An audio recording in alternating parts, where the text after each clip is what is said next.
Thank you, Deputy Speaker. The Japan-Australia Economic Partnership Agreement, which hereinafter I'll call JAEPA, is an irrevocable return to high friendship in the economic relations of Japan and Australia. JAEPA is the most liberalising trade agreement Japan has ever concluded.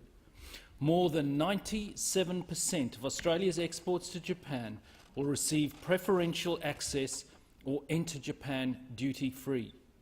At the end of 2013, Japanese investment was valued at $131 billion, and Australian investment in Japan reached $50.2 billion. Let the naysayers know that this relationship benefits us nearly 3 times as much as Japan.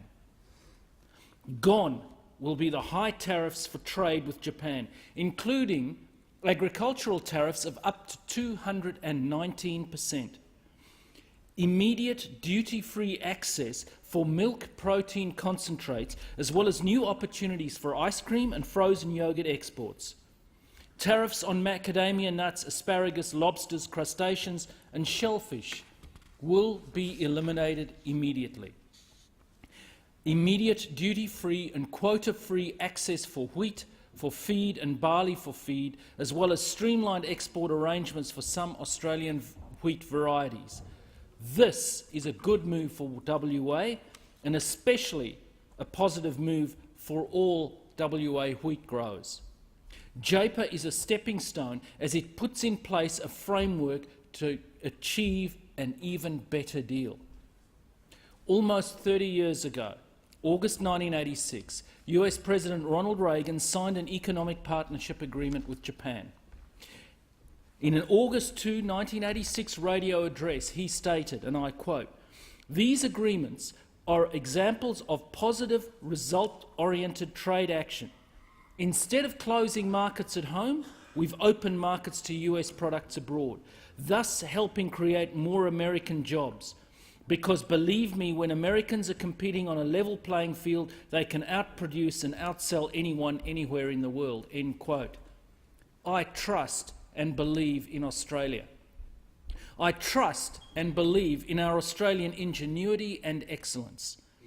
In trying to help workers in ailing industries, we must be careful that the cure is not worse than the disease, like the infamous Smoot-Hawley tariffs in the US that deepened and prolonged the Great Depression. Our plan is to create high-paying, sustainable jobs in the high-valued added goods and services sector. There is no other game in town. We either all get on board with the new rules of the game or we all lose out together.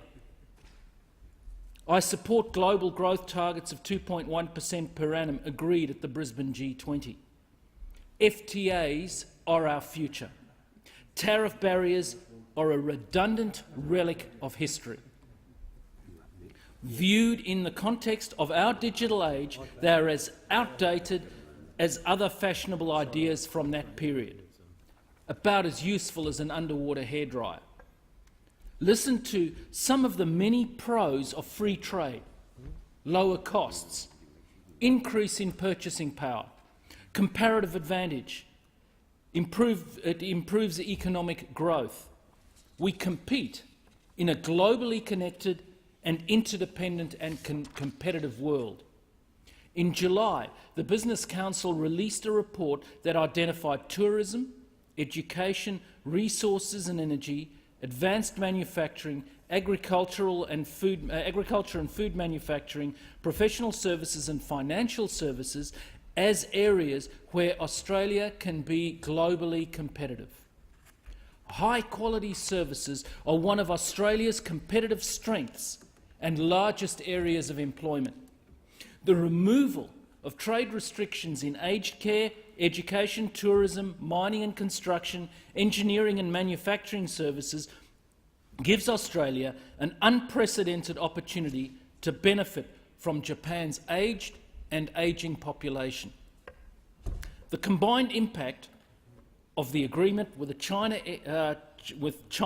FTA signed this year with Japan and Korea, and a commitment to complete negotiations with India within 12 months puts Australia at the epicentre of Asian growth.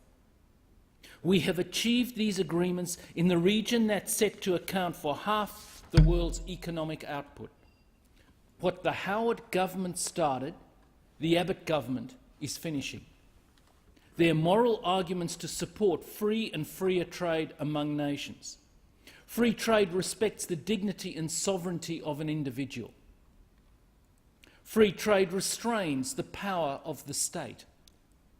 Free trade brings people together across distance and cultures. Australia was built on foreign investment, first from Britain, then from America, and more recently Japan and China. Japan and Australia are more alike than unalike. We have passed the days of horror. War is too short a syllable, too simple a word, and to truly tell of the terrible, thundering terror of daily death, dismemberment and rape. To get to JAEPA has been a journey. Our achievement, our victory, is moving from questions and fears of attacks to questions and fear of attacks. This bill builds hope, reward and opportunity.